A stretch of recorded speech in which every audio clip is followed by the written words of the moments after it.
Oh, Sanji, so we know you got the Sanji, like you can search it so I'm general pinches, Sanji to bar, show Sanji, so the solution. Sanji about the Yazu, like you just give it some general pinches, Sanji to bar, show Sanji, should have forget some block. Sanji about the Yazu, like you just give it some general pinches, Sanji to bar, show.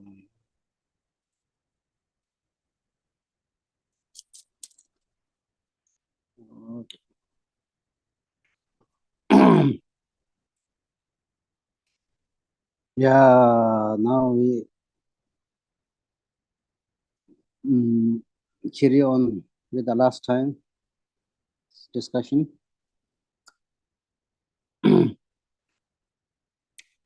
So we talk about last time.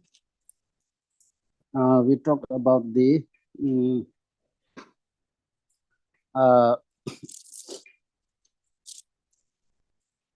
what happened after we, what will happen after we die, after we leave this world.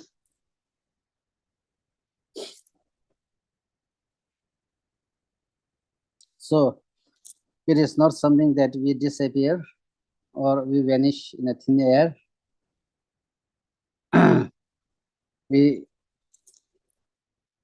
Something is going on in the next life. So if something is going in the next life, what goes in the next life? So this topic is related to here. Your mental consciousness does not cease after your death. It must take rebirth. So if we were to take rebirth, now there are two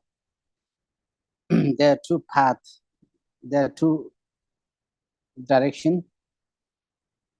One is favorable and another one is unfavorable rebirth. That depends what kind of rebirth we would take in the next life. Depends on one's own karma. And then when we talk about karma,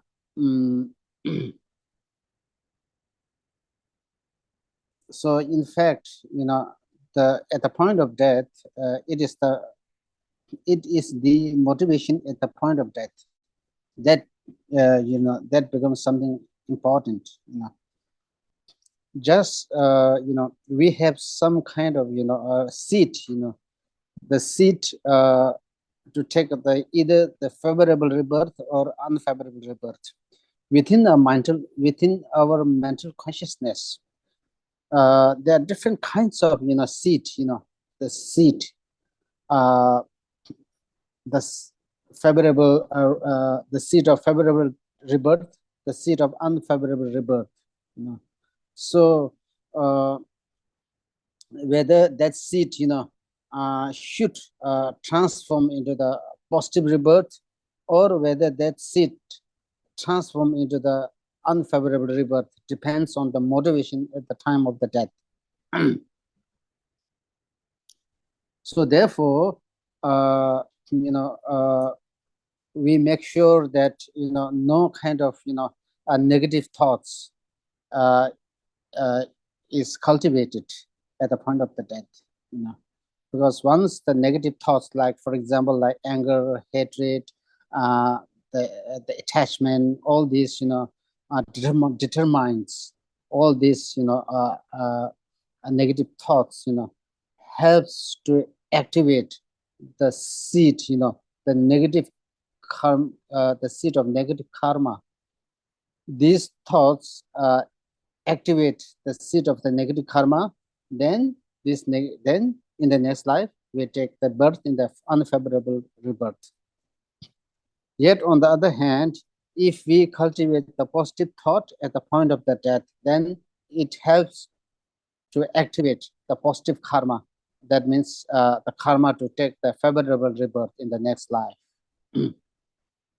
Right. So relating to this, a lot of things has to be, clarified. A lot of things need to be, explained and said very well. It becomes very important to develop and acquire the deep understanding in what really happens, at the point of death. So I think when we talk about taking the rebirth, what kind of rebirth is, the issue relating to the taking rebirth is dealt, will be discussed in the, will be discussed um, in the spiritual training of the person of the medium scope. Right now, we are simply discussing on the spiritual training of the person of the small scope, right? Small scope. So, but to make the things, a little bit clear, now, what really goes in the next life, right? As we said, when we, when we leave this earth, do we vanish? No. Do we disappear in the thin air? No. Do we extinguish like the, the flame of the lamp? No. Then what really goes on in the next life? So relating to this issue, so this is something very important, yet at the same time, it's really, is something wonderful to understand this. What really goes on in the next life is there are different presentations. They have different presentations. Some they, they say, your consciousness goes in the next life. Some they say, your feeling goes in the next life. But then, according to the, according to the highest school of thought, now I go in the next life. We all have the I, right? So that is very, very important now to understand it. If we do understand, it is the I. We have the I, right? Each of us have the I. There are two kinds of I. Okay, there are two kinds of I.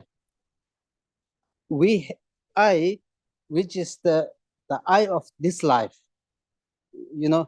My body is the body of this very life. Similarly, I have the I of this very life, right? This very I, at the point of death, this I of this life cease to exist, right? Now, what really goes life after lifetime, because I came from the past life to this life. I go in the something which goes in the next life. What goes? It is the universal I. We all have the universal I. You have the universal I, I have the universal I. So this universal I is unending, which goes life after lifetime.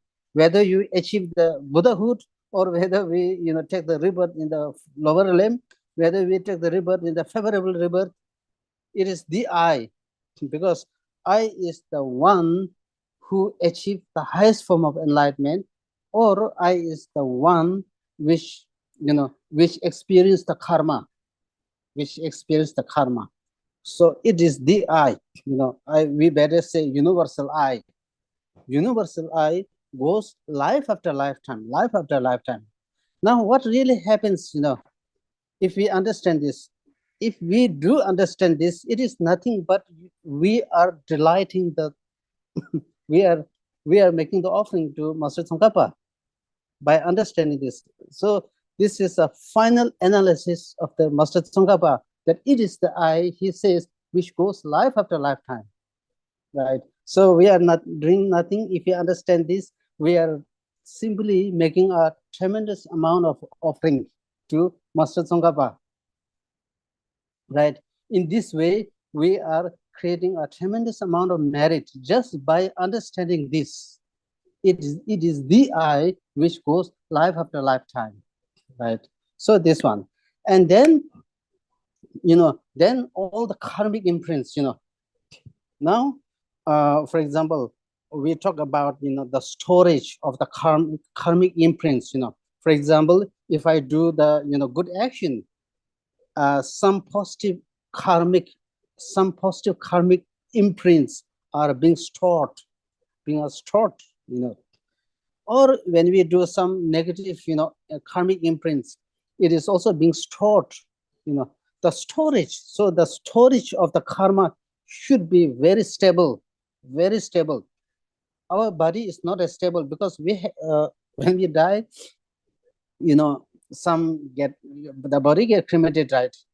If the karma is stored in the body, then the karma is also cremated. Then who goes in the next life? No, nothing is going in the next life, right? So therefore, being the fact that the storage of the karma is very stable, should be stable. Therefore, I is the stable. So all the karmic imprints are being stored, being planted in the I, the universal I. This universal I then continue life after lifetime, right? Because it is the I who experienced the suffering of the lower limb. It is the I who experienced the suffering of, who experienced the happiness of the higher realm, right? So it is the I which, which is finally the experiencer of the karma, experience of karma, right? Then we have what we say is, then, when we talk about the I is not something independent, each and everything, each and every phenomena of the past, phenomena of the present, phenomena of the future, everything is dependent on something. There is no absolute independent entity or phenomena, right?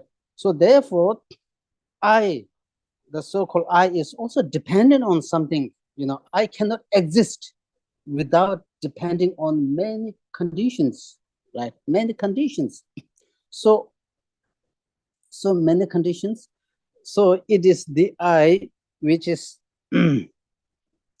which is dependent on many conditions, and especially it is the I which is now dependent on the mental consciousness.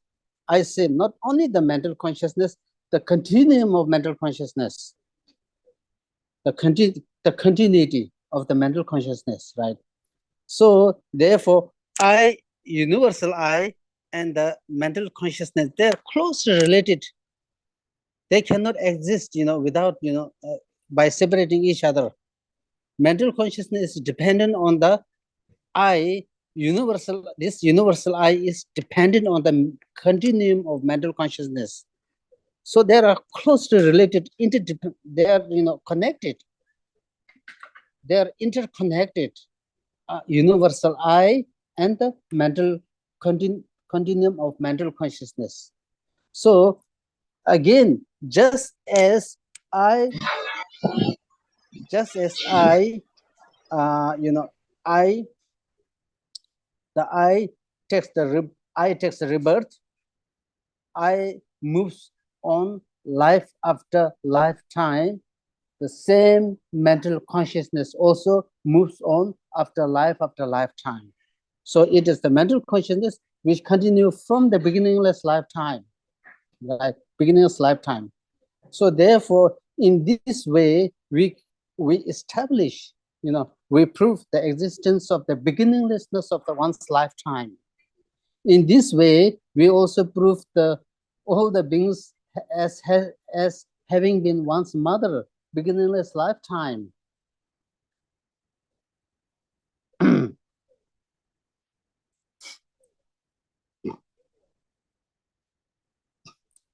So in this way, both universal I and the continuum mental consciousness, the continuum of mental consciousness both of these travel life after lifetime.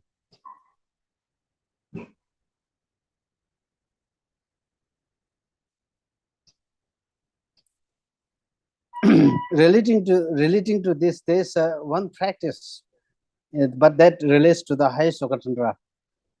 There's one practice called transferring the entering the consciousness into the dead body. There's one practice, right?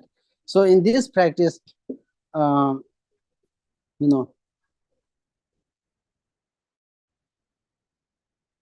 example, all the information, right?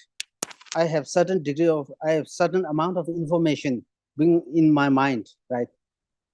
So in this practice, if I transfer my consciousness, if I enter my consciousness into this somebody's dead body,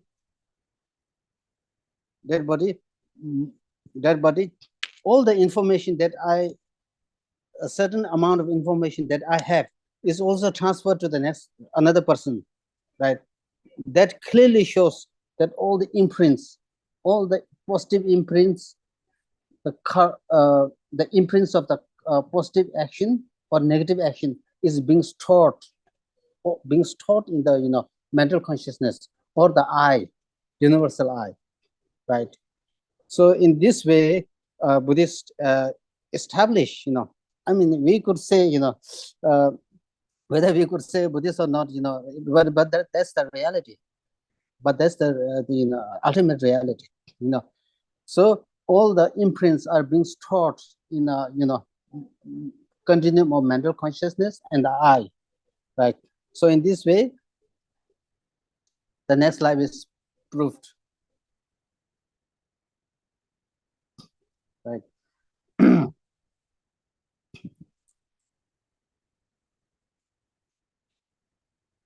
So this is all briefly about how the mental consciousness goes in the next life, right? Goes on in the next life. So many of the at the point of that, many of the consciousness, for example, you have eye consciousness, you have the ear consciousness, you have the nose consciousness, body consciousness, some kind of feeling, right? All this, at the point of the death, all this transform into the imprints, all this consciousness, any kind of perception, any kind of consciousness, it will never how to say, it will never stop. It will never, the continuation is never stopped, because it's the nature of the mind. Because the consciousness, whether you have the mental consciousness or ear consciousness, eye consciousness, right? We have different perceptions. We have different mental thoughts, mental consciousness. All these mental consciousness, or perceptions, at the point of death, these are transformed into the imprints. Then when we take the next life,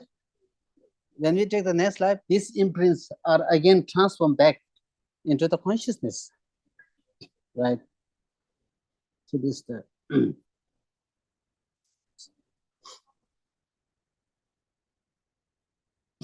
now we say, if we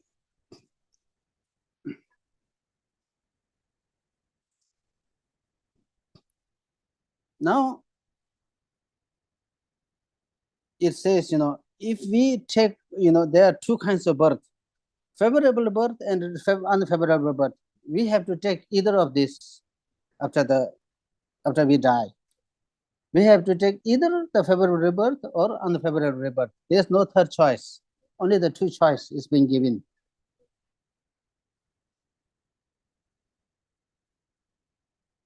If we were to take the favorable rebirth, what would happen? On this topic, we will delve later. We will discuss later, right?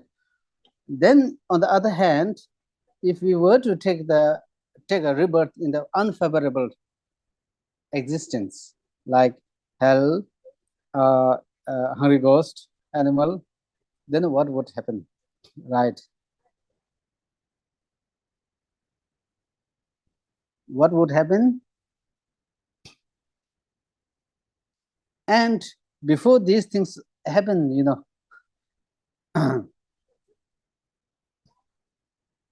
actually, right now we're alive.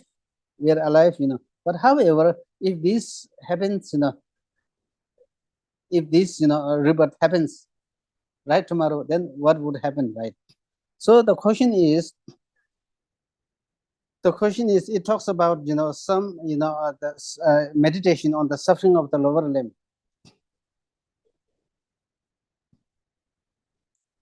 Although this, rebirth have not occurred right now, but still we are being encouraged. We are being encouraged to meditate on the meditate and contemplate on the sufferings of the lower limb. Right? Why? Why we are being encouraged? Right? We may think, I have my own problem. I have my own, enough problem. Why should I take the extra, suffering upon myself? Sometimes we may raise this kind of question. Why should I take the extra burden while I'm having my own problem now or difficulty?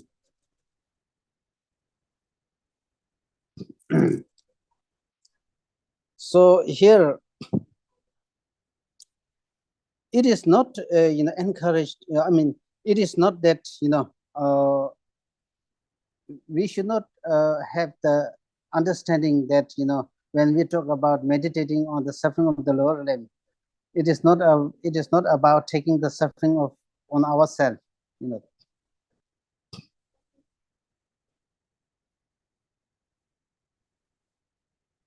What is the purpose? What really is the purpose?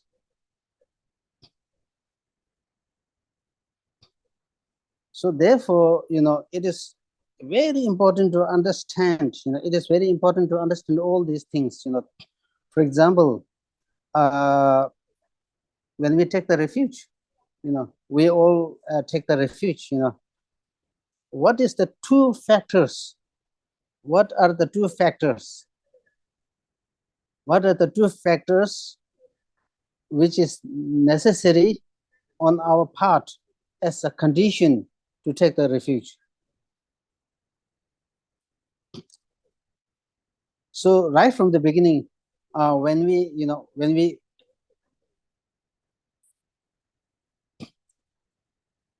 entered into the Buddha Dharma, what makes us Buddhist? What makes others non-Buddhist, right? For example, what makes us Buddhist is that means, we need to have taken the vow. The vow, what kind of vow? The refuge vow. We need to take the refuge vow.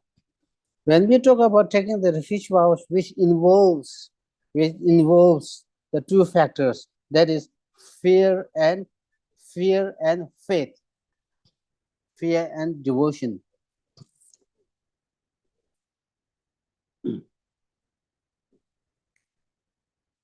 So what kind of fear? What kind of devotion?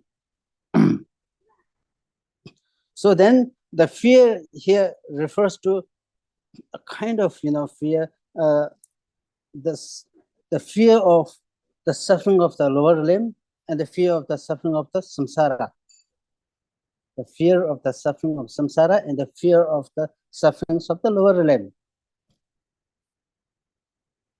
If we now, how do we develop this kind of fear? Depends on the intensity of your meditation on the suffering of the lower limb. If our meditation, if our intensity of the meditation on the suffering of the lower limb and suffering of the samsara is intense, your faith becomes intense. Because of that fear, then you develop the, really you develop a urge, you develop the urge or wish to get out of from that fear, this fear, the fear of the lower limb and the fear of the samsara. You really develop the wish to get out. That is freedom. You develop the wish to seek the freedom. Now, now we try to investigate who has that potential, who really has that potential to save us, to free us, to protect us from falling into the lower limb and the fear of the samsara. So with this analysis, with this kind of examination, we then finally come to understand that the three jewels has the potential, has the power to free us, to protect us from suffering of the lower limb and suffering of the samsara.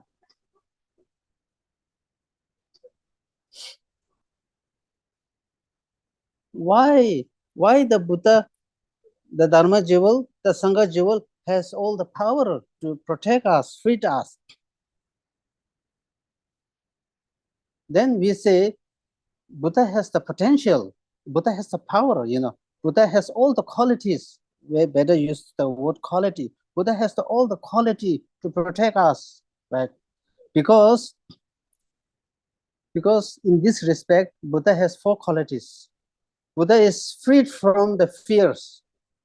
Buddha is freed from all the fears himself, number one. Number two, Buddha is skillful in freeing the Buddha is skillful in freeing the suffering of others. Number two. Number three, Buddha has equal compassion for all, equal love for all. Number three. Number four, regardless of the other's background, Buddha has equal compassion, equal love, Buddha's attitude and motivation is unbiased. In this way, we prove that Buddha is a reliable refuge, reliable protector, reliable savior.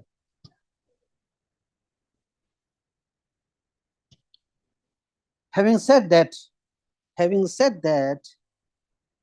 the next question would be, if that really is the case, if Buddha has all the qualities to save us, now, if Dharma has all the quality to save us, if the Sangha jewel has all the qualities to save us, how do the three jewels can save me, can save us, can protect us, can free us from the suffering? That really is the question.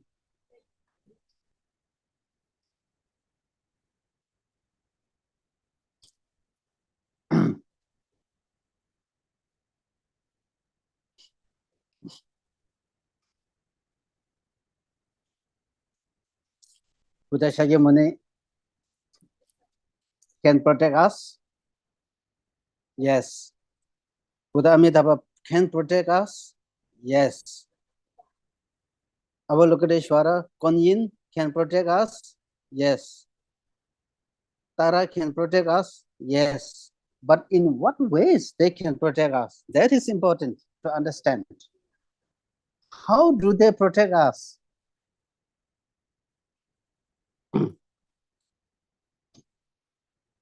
I think there are two ways that they can protect us, that they can, provide the refuge to us.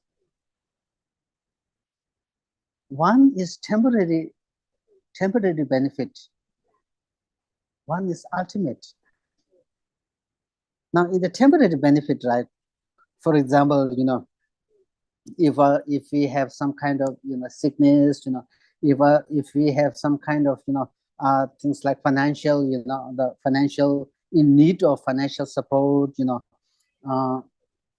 financial aid, or if we need to get out from some difficulties, if we develop the devotion to them, if we pray from the sincerity of your heart, if we pray from the purity of your heart, they would they would, help us. They would, provide uh, the, the loving kindness.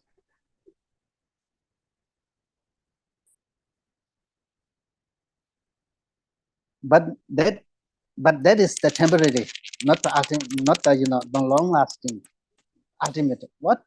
Right.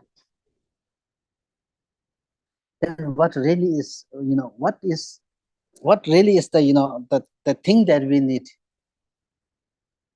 What really full support that we need? Right.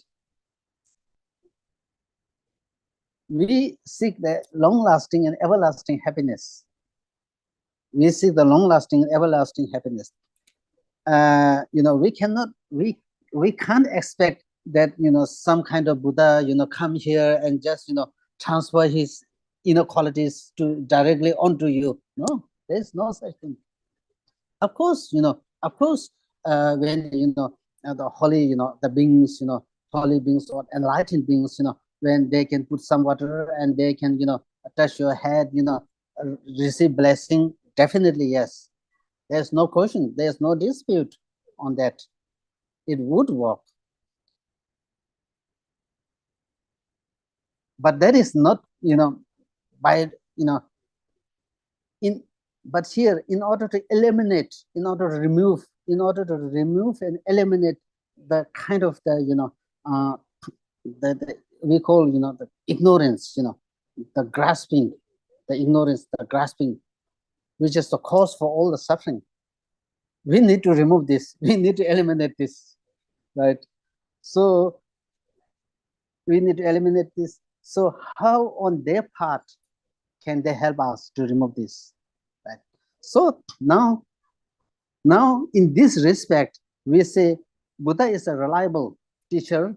Buddha is a valid teacher. Buddha is a true protector. The Buddha is a true protector. Buddha is the ultimate refuge, because on the Buddha's part, the only thing that Buddha can do is he gave us the teaching. That is how he can help us. He gave the teaching to us. That teaching is based on what he experienced. Buddha achieved enlightenment. After Buddha achieved enlightenment, uh, uh, the Indra and the Indra and the Brahma requested the Buddha to give the teaching. Buddha remained silent. Buddha remained silent. He didn't give any teaching. But then upon the second request, then Buddha gave the teaching, right? And then he also gave the Four Noble Truth, the teaching on the Four Noble Truth. So Buddha gave the teaching on the Four Noble Truth. So in that way, he protects us by giving the teaching on the Four Noble Truth.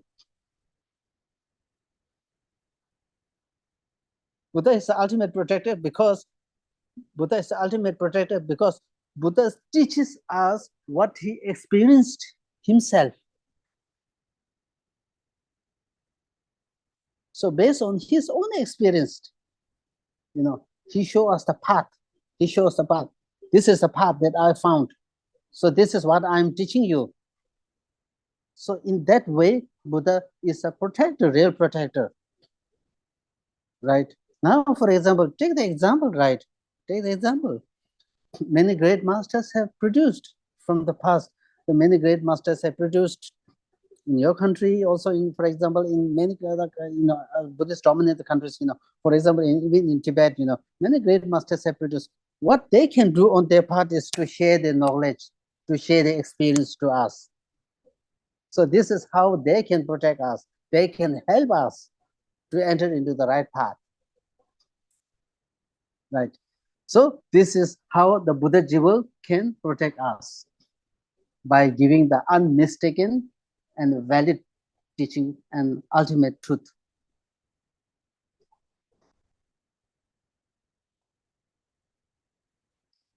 Then now, but then what really is the ultimate protector? What really is the ultimate protector? That is important again. That I see, yeah, very, very important. Now you say, oh, oh, I don't want to take the river in the lower limb. You know, if you do not want to take the birth in the lower limb, who really is the protector? Who really is the protector? Who really is the savior? Who really is the real refuge? A meaningful refuge. Right? So, observing the law of karma, observing the law of karma and the purification practice, these two teachings and practice are the real refuge. Your refuge, my refuge, everybody's refuge. That is the refuge.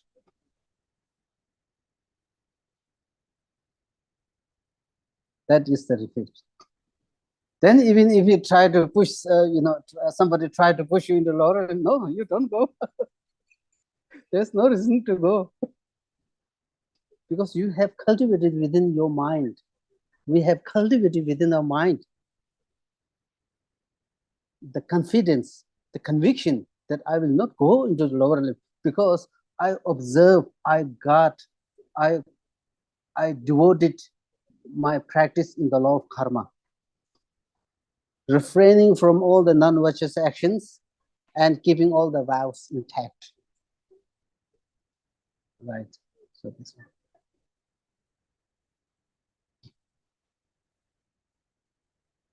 And also now I don't want to experience the suffering of samsara, getting, sometimes we talk about 8 types of suffering, 6 types of suffering, 3 types of suffering.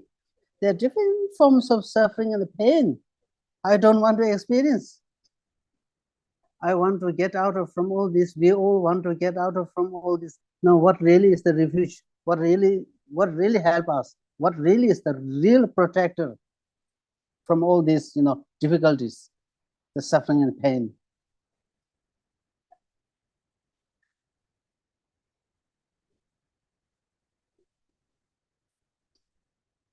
Right. So training to get out from the suffering in order to remove, in order to at least reduce the suffering of the lower suffering of the samsara. Training, making a training in the ethics, morality, making the training in the concentration, meditative concentration. Number 2, making a training in wisdom. These 3 will help us, protect us.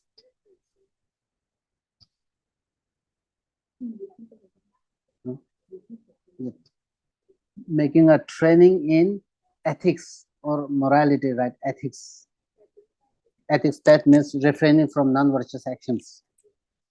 Number 2, meditation, engaging in meditative concentration. And then number 3 is engaging and training in wisdom, cultivating wisdom. These 3 will help us. These 3 are the real refuge protector, real refuge. I already told Buddha, or Buddha is the protector. He protects in what way? He gives us the teaching. In that way, Buddha is a protector. But the real, but the real protector, the real refuge, should come from within us. Therefore, because of this, Buddha said, one is the protector of oneself, one is the destroyer of oneself. So ultimately, everything is in our hand.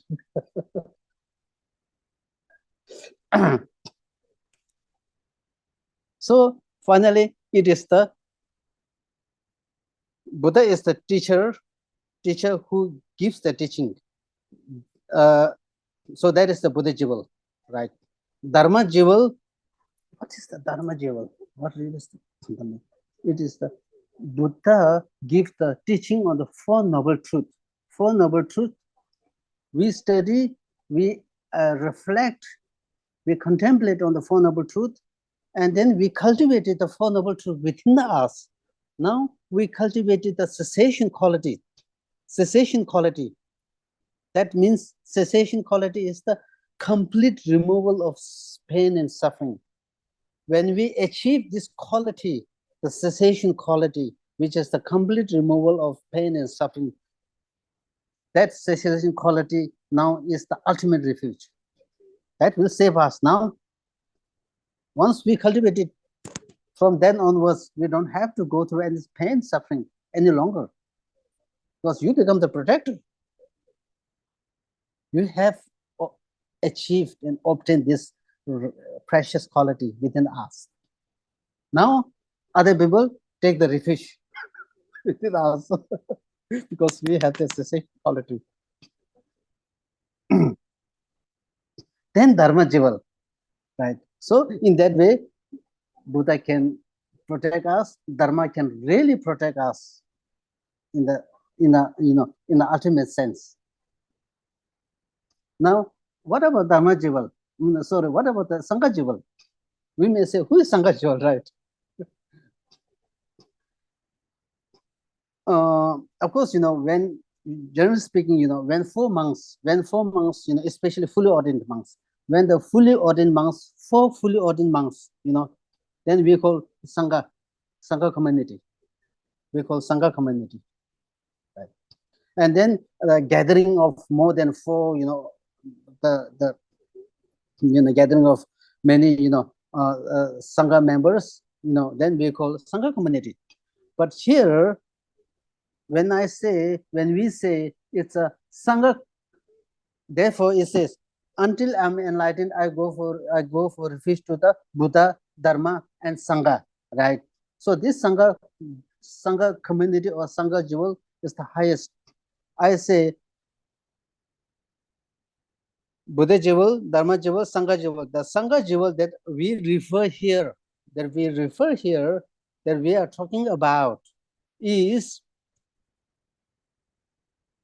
the Sangha is the Sangha member, someone who has direct realization of emptiness. Anyone who has, any monk who has the direct realization of emptiness, that is the Sangha Jival. That will protect us. That person will protect us. This is the Hinayana Sangha Jival. When we talk about the Mahayana Sangha Jival means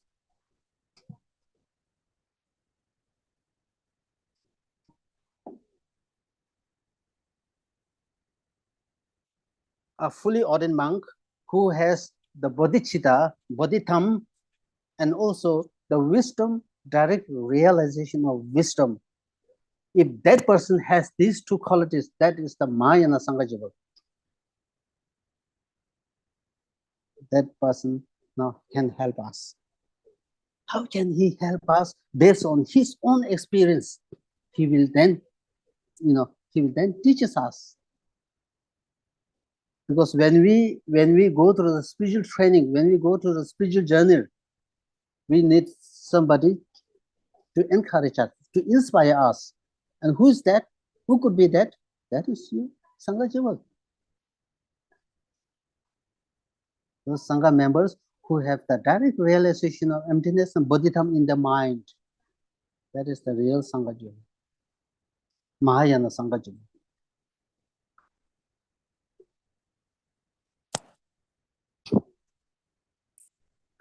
In this way, the three jivas become the real refuge, the real protector, the real savior. Right. So therefore,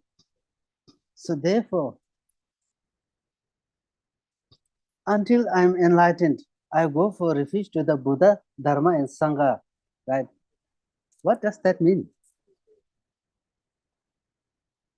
that means not only that you are taking the refuge in the Buddha Shakyamuni, right? You are also taking the refuge. You are taking the refuge in the cessation quality, all the qualities that you are going to achieve in the future. In these qualities, you are taking the refuge. We in Buddhism, we talk about the two kinds of refuge, causal refuge and resultant. Causal refuge means, now Buddha jewel, when we talk about the causal three jewels, that means, now for example, Buddha Shakyamuni, we talk about four kinds of, we talk about the, four bodies, right? Sambhogakaya, right? Sambhogakaya, Nirmanakaya, Dharmakaya, right? Buddha's cessation quality, Buddha's wisdom, right? And then emanation body, right? So all these are refuge.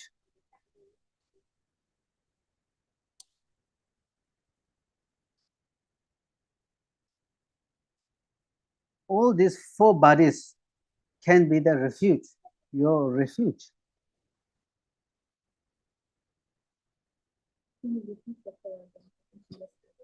First, we talk about four bodies, that is called Sambhogakaya. It's what is called as complete enjoyment body. And the number two is the emanation body.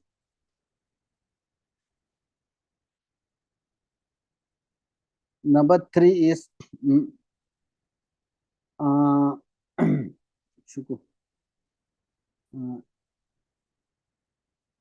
Dharmakaya.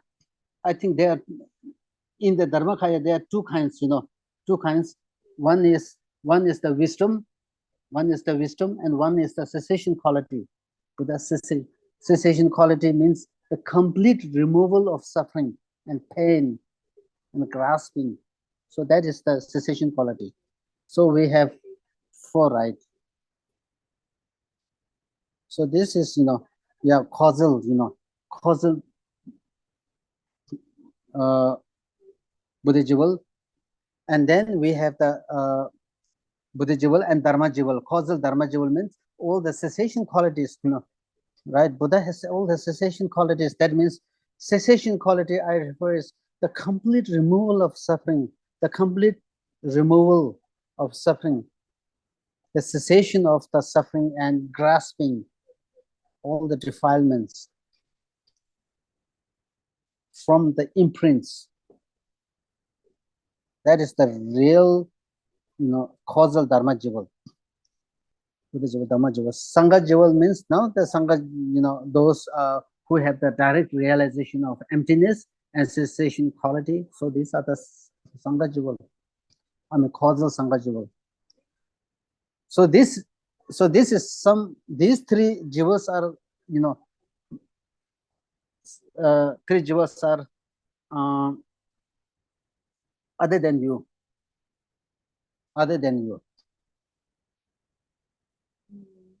right? Other than you. Then the resultant Dharma jewel. Now resultant Dharma jewel means, now that's also very important. Now, although we don't have this, we are not a Buddha jewel now. We are not a Dharma jewel now. We don't have Dharma jewel. We are not a Sangha jewel.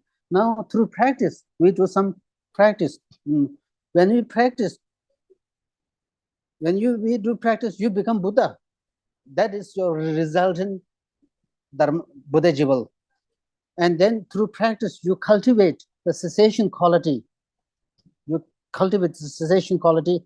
At this point, this cessation quality, is Dharma jewel, resultant Dharma jewel. And then also, you also become the Sangha jewel. Although we don't have it now, but we are going to achieve it in the future. So that's why it's called resultant. Because it's going to achieve, it's a resultant. So therefore, when we say Namo Guru, until I'm enlightened, I take refuge in the Buddha, Dharma, and Sangha, right? So that means I'm not only taking the refuge in the three causal jewels, three, refuge, causal refuge. I'm also taking a refuge in the three jewels that I am going to achieve in the future.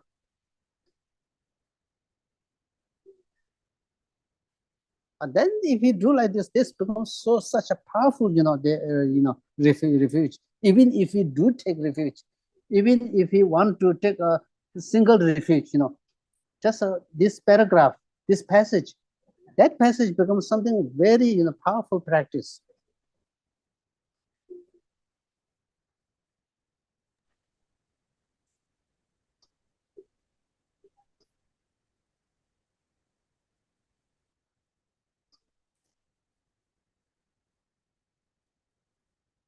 So just to clarify then, so when we take refuge, there's in effect, there's two refuge. There's a causal refuge, which is a wish to take refuge to the Buddha, Dharma, Sangha. And there's a resultant refuge, which is in the future, I may become one, a Buddha, Dharma, Sangha. So there's a wish and there's a result once you practice. Yeah. When you practice enough Dharma, then you can become Buddha, Dharma, and Sangha yourself. Yeah. Right? That's right. Yeah. Yeah, that's right. So let them. Yeah. So right. Okay.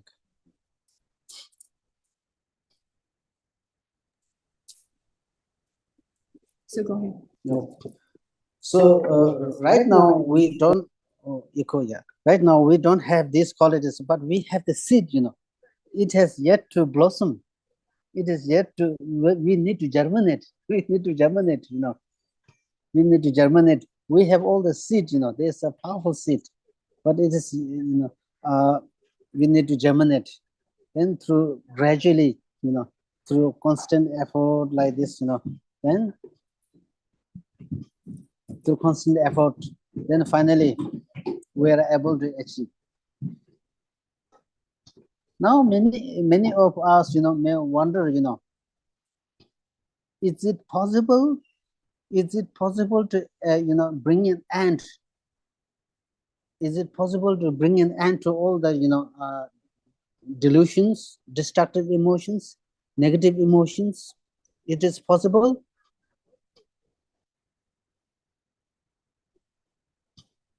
Now, in this regard, is it the real question is it possible to achieve enlightenment? That is the point. It's not just, it is stated in the text, or, somebody saying this, or, or it's just some kind of like lip service. The real question is it possible to achieve Buddhahood or not? This is the question. Is it possible to achieve the nirvana or not? That really matters.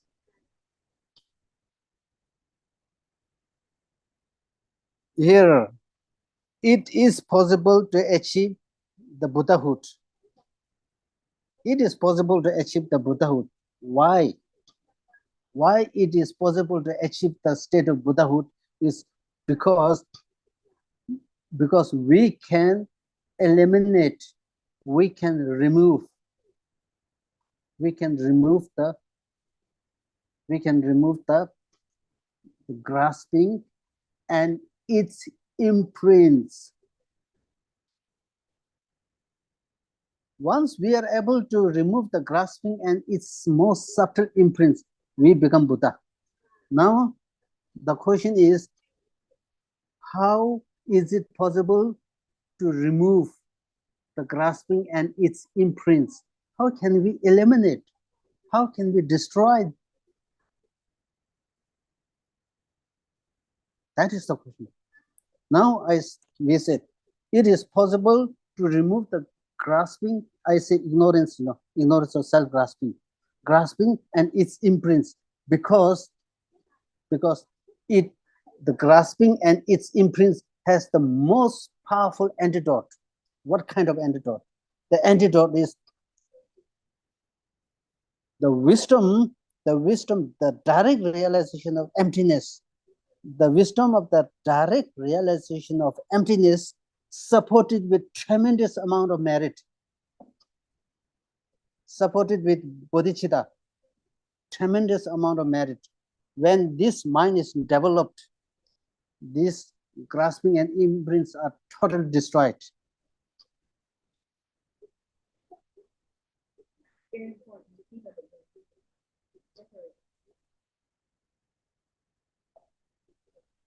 Right. So, say, the achievement of enlightenment or Buddhahood is possible because in order to achieve the Buddhahood, Buddhahood or the highest form of enlightenment, we need to bring an end to the grasping and its imprints, its subtle imprints. How do we bring an end to the grasping and its subtle imprints? Is only that if we do cultivate the wisdom supported with tremendous amount of merit, or wisdom supported with bodhicitta, bodhitam. Wisdom supported with tremendous amount of merit or bodhitam, with this mind becomes most powerful, and this destroy imprints, grasping very easily. Now, how is it possible? How is it possible to develop such a mind, the powerful mind within us? How is it possible? Now, in this regard, yeah. Now how the mind training was, right? Mind training was. So first, I do not know anything, right? First, for example, we do not know much. First, then we hear. So then we hear, right? For example, now I hear about the emptiness, teaching on emptiness, right? I hear about the teaching on emptiness. When I hear the teaching on emptiness, so I develop wisdom. So this wisdom, then I try to transform this wisdom into the contemplation.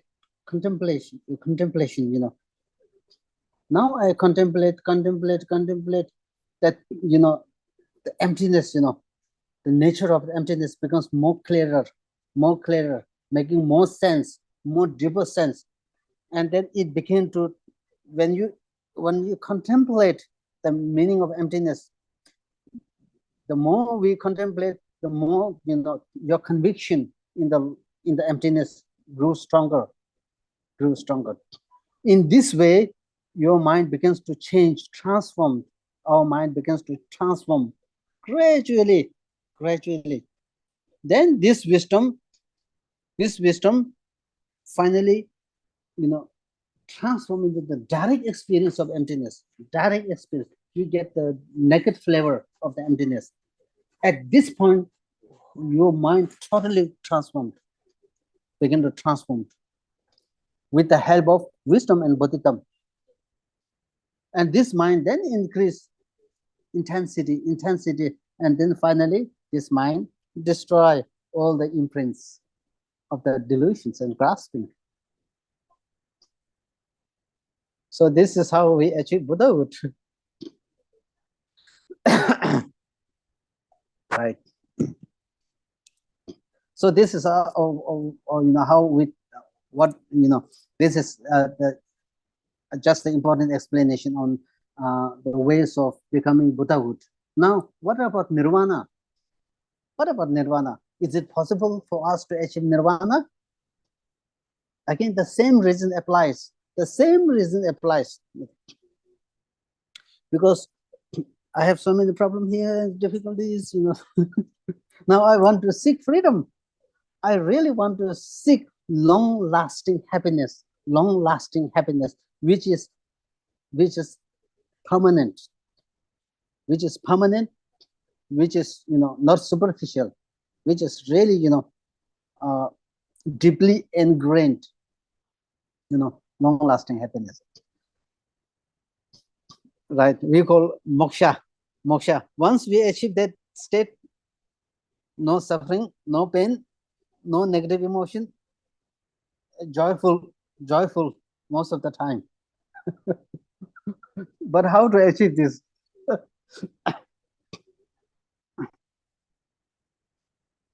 How to achieve this? Again, that nirvana, moksha, or what is called as total cessation. Total cessation, the total peaceful. That's why Buddha said when he tried to explain the 4 important points, Buddha said all the compounded things are impermanent. All the compounded things are impermanent. Number 1, very, very important, extremely important. Number 2, Buddha said all the contaminated phenomena are in dissatisfaction, are in nature of dissatisfaction, unsatisfying. Number 2. Number 3, all the phenomena are empty and selfless. Number 3, all the phenomena are empty and selfless. Then number 4, this nirvana is eternally peaceful. This is what Buddha says. This is such a very big, very big and most important statement. Now this brings the idea, as we said, now nirvana is peaceful, eternally peaceful. Now how to achieve that eternally peaceful quality? How to achieve? Again, the same.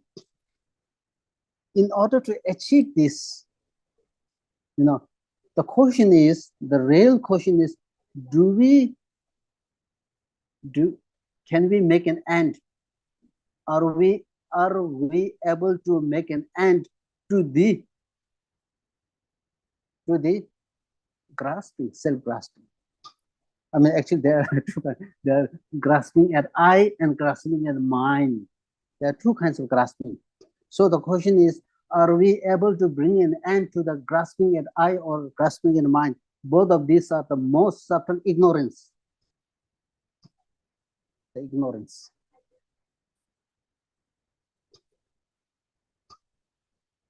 So then,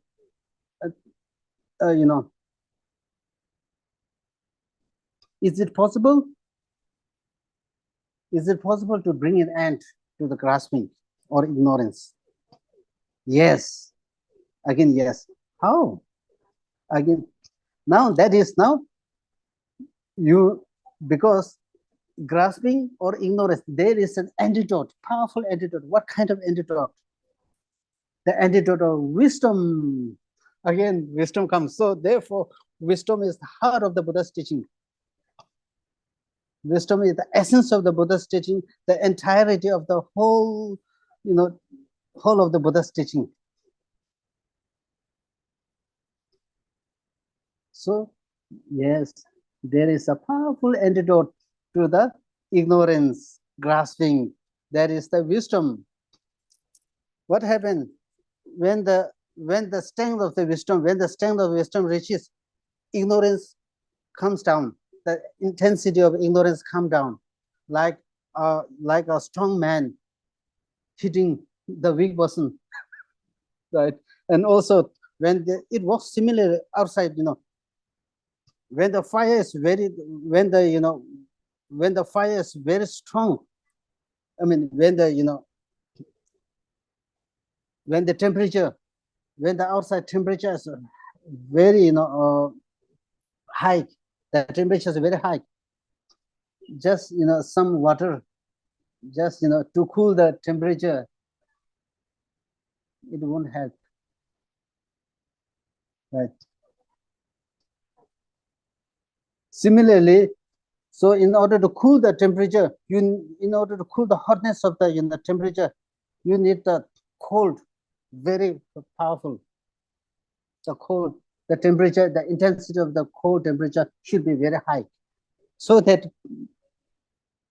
hot is reduced. It works similar, just as the outside. It works similar in the inner emotions.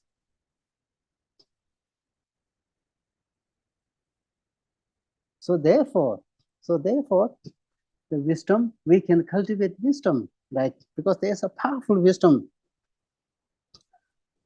So to achieve the nirvana, or cessation quality, wisdom is enough. You don't need bodhidharma. Okay. In order to become Buddhahood, you need the wisdom supported with bodhidharma and tremendous amount of merit. Whereas just to cultivate the nirvana or cessation, only wisdom is enough. So you cultivate the wisdom, right? Again, same, how to cultivate the wisdom. So in the first, we have no idea emptiness. Then we study emptiness. We think more about the emptiness. Reflect on the emptiness. With the more reflection, your conviction in the nature of the emptiness become more stronger. In that way, it transforms our mind. In the before, we are very angry, very have strong attachment, very angry. When the wisdom becomes more powerful, all these emotions dramatically reduced. So this is how the emotions are shaped. And then finally, then with this powerful wisdom, and then grasping is brought to an end forever. Once it is eliminated, not temporary, this life. It is eliminated, it is removed forever. It will never come back. Negative emotions will never come back. Once you destroy the seed, the grasping and the seed, in order to destroy the grasping and the seed, you need to develop the wisdom. We need to develop wisdom. Wisdom is enough.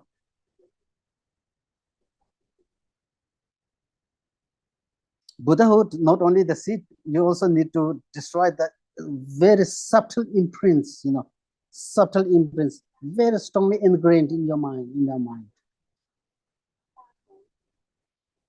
So with this, once we cultivate the wisdom, now how can we be convinced that wisdom can enhance to the limitless stage if we well trained, if we habituated with the wisdom?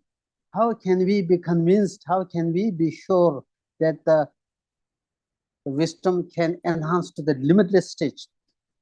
Yes, it can be enhanced to the limit stage. How? Through training, through habituated. How do we know wisdom can be enhanced to the limited stage? If we get habituated with the wisdom, meditation on the wisdom. Because just like our anger, attachment, and hatred, it can be enhanced to the limitless stage if we habituate with this. For example, we sometimes, very small thing, we get angry. Right? We get burst out. Why? It's because of our habituated with these emotions, negative emotions. So therefore, without any reason, we get burst out. That means through habituated, negative emotions can increase the strength. If the negative emotions can increase the strength, to habituated, why not the wisdom can enhance to the limitless stage? Compassion, love, and then the patience, the practice of patience, the wisdom, all this can enhance to the limited stage once we get habituated and trained. In this way, we can prove that we can achieve nirvana as well as Buddhahood only through habituated.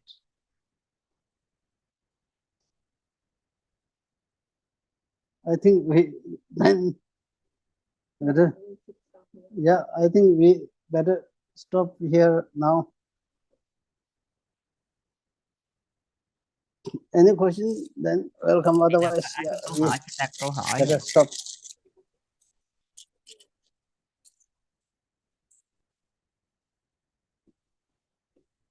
Look like no question. Okay.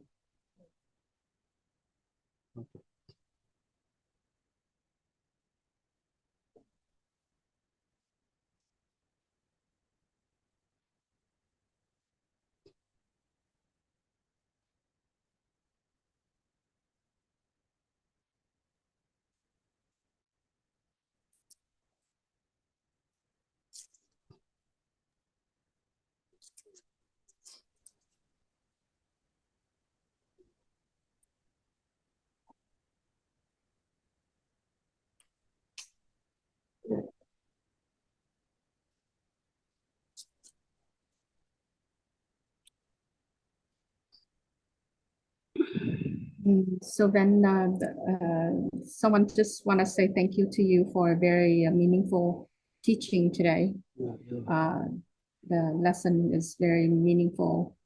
But I do have a question. So when we talked about taking refuge, right? To the Guru, to the Buddha, Dharma, and Sangha. That is there is a saying that when we take refuge, we are not going to be reborn in the lower realm, right? So it's not an automatic thing that once we take refuge, we don't reborn in lower realm. It takes practice of Dharma, right? Can you explain that a little bit more, just so people are clear?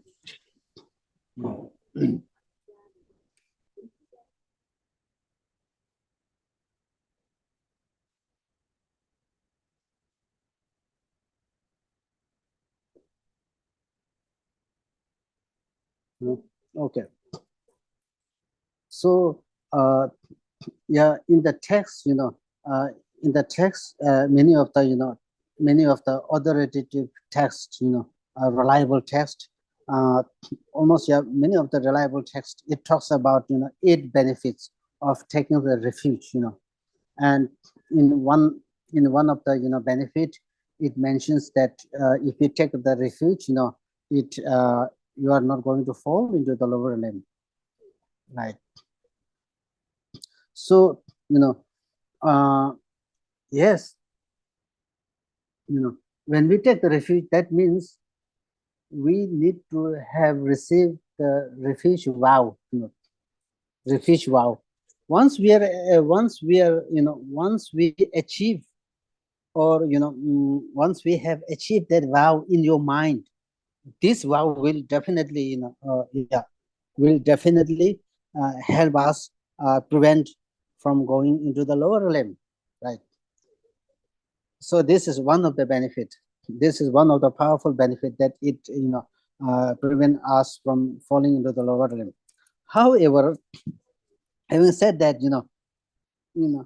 but then the reason why we are taking the refuge, why we are taking the refuge, we are taking the refuge in the 3 jewels, to seek the protection. If we really were to understand, because in the refuge, taking the refuge vow involves, as I said, earlier, the fear. To take the refuge, you need the fear and the faith. These 2 things are necessary. What kind of fear? As I said, I don't want to go into the lower limb. I don't want to experience the suffering of the samsara. Right? So, if we, if you don't care about, what kind of, suffering I may experience, then no point, no point. So, but, out of fear, I take a refuge in the 3 jewels, Buddha jewel, Dhamma jewel, Sangha jewel, I take a refuge in 3 jewels out of fear. I take a refuge in the three jewels. If I take the refuge in the three jewels, what is the purpose? What purpose they do serve on your part? What purpose do I serve by taking a refuge in the three jewels? The purpose is now, what is the purpose of having taken the refuge in the three jewels? Is that three jewel is that I want to get protected. I want to be saved. I want to be saved. I want to be protected. If that really is the case, then how to protect you from the suffering? How to protect from falling into the lower limb? Next slide. How to protect myself from the suffering? 8 kinds of suffering, 6 kinds of suffering, 3 types of suffering. How am I to protect myself by taking the refuge? That is now, because you take the refuge in the three jewels, what is the purpose, and what is the purpose of taking the refuge in the three jewels? Is the three jewels wanted us to observe the law of karma. If we do observe the law of karma, then we are protected. We ourselves, because we are the protector of ourselves, we are being protected. After having taken the refuge, if we don't, what Buddha wanted us to do, if we don't do, if we do the opposite, then how are we to protect it ourselves? So therefore, as we mentioned earlier, finally we are the protector of ourselves. On the part of the Buddha, the maximum that he can do is he give the teaching to us. Follow this path. I have experiences. You do it, you will get benefit. That is the message. That is the statement. So then we do as what he says, and then we get benefit. We are protected. We are saved. Otherwise, after having taken refuge, if you don't do all the opposite things, then we cannot be protected ourselves, right?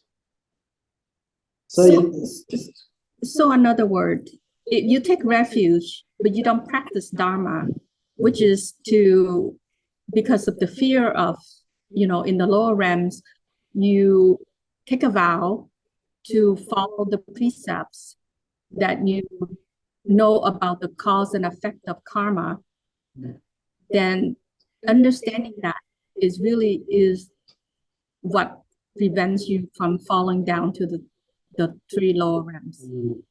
Is that correct? So you can take refuge, but you don't practice Dharma, then that's not going to help you. So you have to put that into practice. So it's not an automatic thing, right? So I just want to clarify that. Yes. That's important. Even though if we have taken the refuge, it is said that we have to do it 6 times. We have to take the refuge 6 times. Why?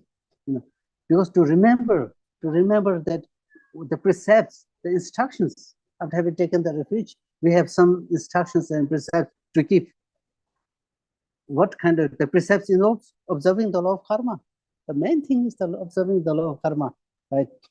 Yeah, law of karma, and then making the purification practice. But if you do the law of karma, purification practice,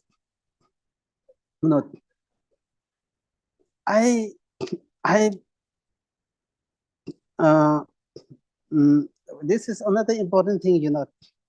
It says, if we really do from the sincerity of heart, from the bottom of our heart, if we take the refuge in the 3 jewels, nobody can harm. Non-humans cannot harm. Humans cannot harm. No black magic. No black energy. Right. Sometimes we have so many harms and obstacles. There are no obstacles once we really develop from the sincerity of heart, from the purity of heart, we take the refuge. Nobody can harm us. No obstacle can hinder us. So therefore, sometimes sometimes yeah, in the Jatsangabas, yeah, Master Tsongabas in the Lamrim, yeah, in his stages of the path to enlightenment, he say, there's yeah, he say, sometimes sometimes we are not doing a good job, when it comes to the accurate diviner, accurate diviner versus Buddha's statement, uh, you know um, when we are going through a difficult time, hard time, then we consult the we consult the diviner, then especially the accurate diviner, and then accurate diviner say, oh, this year you have to do this, if you don't do this you will have more problem like this. We take more trust in accurate diviner than the Buddha's own words. So that is his mistake. If we really take a sincerity of the vow refuge, the reliability, the ultimate refuge, the reliability and the power, there's no there's no power, there's no person whose power is more greater than Buddha himself, Buddha's enlightened beings. So we reject it, we sometimes ignore the Buddha's own statement, and then following this, then he said this is not the right thing. If you really have sincerity, nobody can harm, nothing can harm.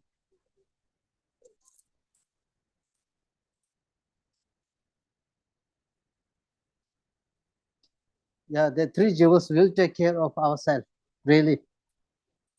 Because the more we trust, the better they will they will protect us, from all forms of obstacles. Although Buddha's, Buddha has the equal love and compassion, all these things, right? But then sometimes, as we say, sometimes, if we have the, we need the, we need the faith of the hook. Buddhas have the faith of the, Buddhas, Buddhas have the, uh, uh, have the compassion and love of hook. We need to have the faith of ring. We need to have the faith of ring. Buddhas have the faith, the compassion of hook. So then the compassion of hook is, then we get elaborated, right?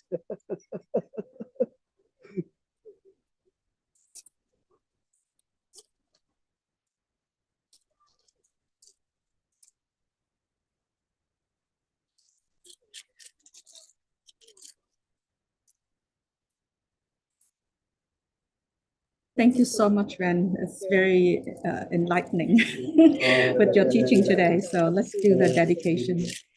Yawadi, Lama Sayed, Chicken Maleva, Solid Yamashu, Sanjusm Jeramboche, Magipana Kiguchi, Kawanya, Panapan, the Kawashu, and the Tower and Bush, Magipana Kiguchi. Kawanya Mamabaya, Panapan, the Kawashu, Jersey to make in the Umbajambe, and the Kivas are given up. Lozana Tabi, Shala, so the.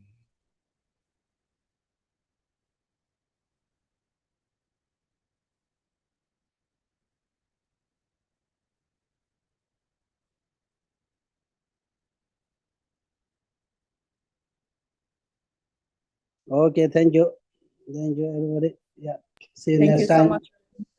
Yeah, see you next time.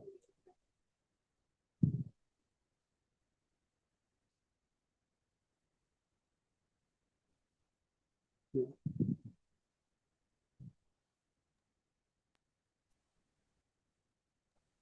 Cảm ơn thầy. They say thank you. Thank you, teacher.